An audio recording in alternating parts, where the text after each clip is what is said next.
Hello everyone, my name is Kuldeep Singh Rathore and welcome in GATE Wallah platform. तो guys, आप में से काफ़ी सारे ऐसे स्टूडेंट्स होंगे जो गेट एग्जामिनेशंस की प्रिपरेशन कर रहे होंगे। काफ़ी स्टूडेंट में भी ऐसे होंगे जो first year, second year, third year, fourth year में होंगे और दे वांट टू नो। देखो, जो स्टूडेंट्स ऑलरेडी मान लो कि कहीं पे वर्किंग है उसको तो सब कुछ पता रहता है, बट जो स्टूडेंट अभी कॉलेज गोइंग स्टूडेंट्स है जो गेट का एक ड्रीम देख रहा है और सोच रहा है कि मेरे लिए कौन कौन से ऑप्शन है, तो यहाँ पर आप सबको पता है पीजीसीएल एक महारत्ना कैटेगरी का पीएसयू है और पीजीसीएल काफी बड़ा रेप्यूटेड ऑर्गेनाइजेशन यहाँ पर है जो पावर सेक्टर में काम करता है। यहाँ पर गाइस काफी स्टूडेंट के दिमाग में ये रहता है कि सर पीजीसीएल में क्या सैलरी और क्या अलाउंसेस जो है हमें यहाँ पे मिलते हैं। तो डेफिनेटली यहाँ पर अगर आप देखोगे जो गेट से स्टूडेंट शॉर्टलिस्ट हुए हैं उनकी ही सैलरी रिसिप्ट में आपको दिखा रहा हूँ।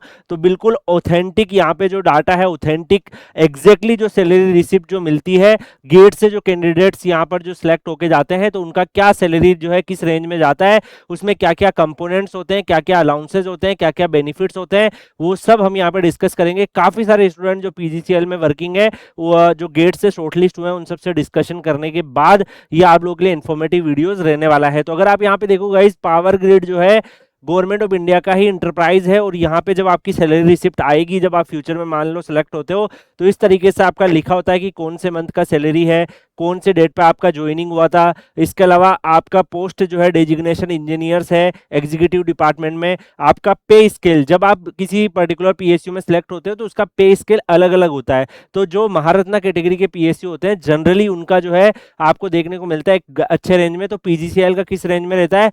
पीजीसीएल का 50,000 टू 1,60,000 के सैलरी स्लैब में रहता है। अब काफी स्टूडेंट बोलेंगे सर ये 50,000 से 1,60,000 क्या है, मतलब हमारा सैलरी क्या 1,60,000 तक मतलब हर मंथ हो सकता है क्या? तो यहाँ पे मैं आपको बता दूं गाइज, ये आपका पे स्केल रहता है, यानी कि आपका पे स्केल जैसे भी आप इस पर्टिकुलर जॉब को ज्वाइन करते हो तो आपका इसी से बेसिक पे बनता है और फिर इस बेसिक पे के हिसाब से ही सारे आपके अलाउंसेस और बाकी सारी चीजें कैलकुलेट होती है। तो यहाँ पे अगर हम पीजीसीएल का पे स्केल के बारे में बात करें तो आपका 50,000 टू 1,60,000 रहता है, जिसमें आप अगर मान लो इमीडिएटली आपने ज्वाइन किया तो आपका बेसिक पे रहेगा 50,000। अब गाइज मान लीजिए कि आप जो है इसी पर्टिकुलर प्रोफाइल के ऊपर काम कर रहे हो, आपका कोई भी प्रमोशन नहीं हुआ, आप लगातार जो है यहाँ पे आपको एनुअल इंक्रीमेंट तो मिलेगा है ना, बाकी सारे कंपोनेंट आपके जो है उसके परसेंटेज में मिलते जाएंगे, बट यहाँ पे जो है मान लो कि आपका कोई भी प्रमोशन नहीं हुआ तो आपका जो 3% का एनुअल इंक्रीमेंट होते होते आप मैक्सिमम 1,60,000 तक पहुंच सकते हो इस सैलरी स्लैब में। यानी कि ऐसा नहीं होगा कि फिर 1,60,000 से भी ऊपर क्रॉस कर जाओगे आप, है ना। यहाँ पे सेम अगर आपका बिना प्रमोशन के आप सेम पोस्ट पे रहते हो तो आपका सैलरी स्लैब 50,000 टू 1,60,000 रहता है, बट जनरली आप सबको पता है कि प्रमोशन हो जाते हैं, सैलरी स्लैब चेंज हो जाते हैं। तो यहाँ पे अभी 50,000 टू 1,60,000 रहेगा, 2-3 साल बाद में अगर आपका प्रमोशन हो गया तो आपका स्लैब ही चेंज हो जाएगा, 60,000 टू 1,80,000 हो जाएगा, फिर उसके बाद अलग स्लैब में आप आ जाओगे। तो वो जनरली होता रहता है, आपको पता ही है। ऐसा कोई स्टूडेंट होते नहीं है कि जो पूरी लाइफ साइकिल जो है एक ही पर्टिकुलर पोस्ट पे निकाल देंगे, ठीक है। यहाँ पे इसके अलावा जो है अब अगर आप देखो इसी में से बेसिक पे इन्होंने पिक किया है 50,000, तो ये आपका बेसिक पे रहता है। तो आपने जैसे ज्वाइन किया तो इमीडिएटली उस टाइम पे आपका 50,000 बेसिक पे है। नेक्स्ट ईयर आपका बेसिक पे कैलकुलेशन जो होगा वो कैसे होगा, उसमें मान लो कि 3% का एनुअल इंक्रीमेंट हो गया तो 3% का एनुअल इंक्रीमेंट इस 50,000 पे 3% का एनुअल इंक्रीमेंट होगा और फिर उसके परसेंटेज में सारे कंपोनेंट्स आपके कैलकुलेट होंगे। तो यहाँ पे ये जो स्टूडेंट है ये पर्टिकुलरली अभी गुड़गांव में यहाँ पे पोस्टेड है, तो गुड़गांव में जो पोस्टेड स्टूडेंट्स है उसके हिसाब से यहाँ पे जो है कंपोनेंट्स आपको दिख रहे हैं। अगर कोई साइट पे पोस्टेड होगा तो उसके हिसाब से फिर जो अलाउंसेस बेनिफिट्स हैं वो चेंज हो जाते हैं। तो यहाँ पे जो है डीए का जो रेट है वो अभी 54% के आसपास चल रहा है। तो ये भी आप सबको पता है ईयरली बेसिस पे आपका मॉडिफाई होता रहता है, जो भी महंगाई भत्ता आप जानते ही होंगे, तो जो भी आपका इन्फ्लेशन होता है उसके अकॉर्डिंग ये भी चेंजेस होता रहता है। तो अभी जो हाल फिलहाल में जैसे ये सैलरी स्लिप आपका लाइक 30 अप्रैल 26 अप्रैल मंथ का ही है, 26 का लेटेस्ट सैलरी स्लैब है और इस स्टूडेंट ने 25 में ही ज्वाइन किया था, तो पहला ही साल इनका चल रहा है। तो 54% का डीए जो है इनको यहाँ पे मिल रहा है। इसके अलावा अगर आप यहाँ पे देखोगे अब इसके सैलरी में क्या क्या कंपोनेंट है, देखो बेसिक पे आपका 50,000 हो गया, इसके बाद डियरेंस अलाउंसेज मिलता है जो कि इस पर्टिकुलर बेसिक पे का 54% कैलकुलेट होगा।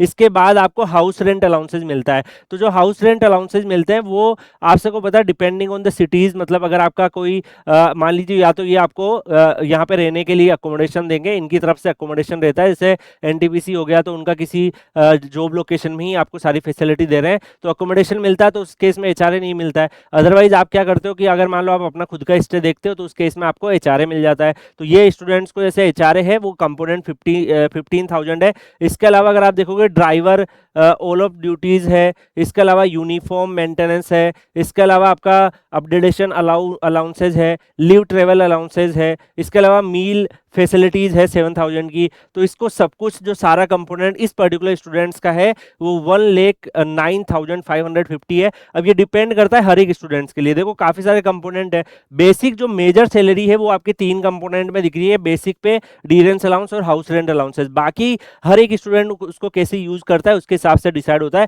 बट अगर आप इन तीनों को ही ऑलमोस्ट ऐड कर दोगे तो भी आपका बाकी अलाउंसेस वगैरह ऐड करके एक अच्छा हैंडसम अमाउंट ऑफ सैलरी आपका बनता है। और आप सबको पता है ये गेट से ही लेता है। अब इसमें जो आपका कट होता है जैसे पीएफ का कंट्रीब्यूशन कट होगा, इसके अलावा आपका राउंडिंग ऑफ एडजस्टमेंट होंगे, है ना, मील वाउचर्स के कुछ कट आउट हुए तो वो सारे अगर मान लीजिए ये लोग खुद ही प्रोवाइड कर रहे हैं तो उसमें कट आउट जो करते हैं वो सारे कट होने के बाद इन स्टूडेंट्स के सारे जो कंपोनेंट्स है उसमें अगर आप देखोगे यहाँ पे सैलरी स्लिप आपको दिख रहा है। अगर हम पूरा ईयरली बेसिस भी देखें जैसे टैक्स डिटेल्स के हिसाब से तो ईयरली बेसिस में ग्रोस सैलरी जो है वो आपका 12,30,000 के आसपास रह रहा है। ठीक है, बैलेंस आपका इसके रह रहा है। इसमें स्टैंडर्ड डिडक्शंस ये तो आपको पता है हर एक जॉब में होता है। अभी 75,000 के गवर्नमेंट से ही डिसाइड होता है जब बजट वगैरह आता है, जब टैक्स स्लैब बनते हैं। उसके अलावा यहाँ पे अगर आप देखोगे और जो आपके ग्रोस जो टैक्सेबल इनकम है उसमें टोटल इनकम है उसमें जो जितने भी टैक्स वगैरह कटे वो सारा कंपोनेंट्स कट करके फिर आपका मंथली जो सैलरी जो इस स्टूडेंट के सैलरी अकाउंट में आई है वो 91,993 यहाँ पर आई है। अब इसमें जैसे आपको काफी सारे अलाउंसेज और बेनिफिट्स भी मिलते हैं तो यहाँ पे जो है अलाउंसेज और बेनिफिट्स ऐसे सैलरी स्लैब में लिखे नहीं होते। बट आप सबको पता है कि पीएसयूज जो है ये महारत्न कैटेगरी का पीएसयू तो काफी सारे अलाउंसेज होते हैं। जैसे आप देख लो आपको जैसे हेडक्वार्टर में पोस्टिंग है, ड्रेस अलाउंसेज आपको मिल गया तो ड्रेस अलाउंसेज आपको मिलता है ईयरली बेसिस पे। उसके अलावा फिर आपको लैपटॉप अलाउंसेज मिल जाता है। ठीक है, अच्छा खासा लैपटॉप ले सकते हो 90,000 के आसपास। मोबाइल का अलाउंसेज मिल जाता है आपको। ठीक है, उसके अलावा मेडिकल फैसिलिटीज मिलती है आपको और आपके डिपेंडेंट को। ठीक है, इसके अलावा और भी जो डिफरेंट फर्नीचर अलाउंसेज अगर ये अकोमोडेशन नहीं दे रहे हैं तो ये सारे अलाउंसेज भी होते हैं। ठीक है, तो मल्टीपल डिफरेंट टाइप के अलाउंसेज और बेनिफिट्स भी इसमें फिर ऐड हो जाते हैं। तो ये सब कुछ मिला के एक काफी अच्छा, देखो ये तो अमाउंट है जो आपके अकाउंट में आ रहा है ना, मतलब इसके मेजर ये 3 कंपोनेंट ये तो आ ही रहे हैं। उसके अलावा फिर अलाउंसेज वगैरह भी आपके काफी सारे ऐड होते हैं। तो वो सारे अलाउंसेज वगैरह को ऐड करके आप हैंडसम अमाउंट ऑफ सैलरी लेते हैं। काफी स्टूडेंट कंफ्यूज आते हैं कि यार पीएसयू में स्लैब 50,000 टू 1,60,000 आ रहा है, उसमें अलाउंसेज ऐड नहीं हो रखे होते हैं। वो 50,000 टू 1,60,000 सैलरी स्लैब है, फिर उसमें अलाउंसेज वगैरह को ऐड करोगे तो जो ओवरऑल सीटीसी होती है वो एक अच्छे खासे अमाउंट में जाता है जो कंपनी का टोटल एक्सपेंडिचर आपके ऊपर आता है। तो यहाँ पे पीजीसीएल जो है एक महारत्न कैटेगरी का पीएसयू है, इसका पूरा सैलरी स्ट्रक्चर्स हमने डिस्कस किया, अलाउंसेस वगैरह डिस्कस किए हैं। नेक्स्ट कौन से ऑर्गेनाइजेशंस का सैलरी के बारे में आप डिटेल चाहते हो, डेफिनेटली हमारे स्टूडेंट ऑल ओवर इंडिया में हर एक अलग अलग ऑर्गेनाइजेशन में काम कर रहे हैं। तो जो भी ऑर्गेनाइजेशंस का आपको डिटेल एक्सप्लेनेशन चाहिए, सैलरी स्लैब चाहिए, पूरा डिटेल उसका ओवरव्यू चाहिए तो कमेंट सेक्शन में उस ऑर्गेनाइजेशंस का नेम जो है वो कमेंट करके बताइएगा।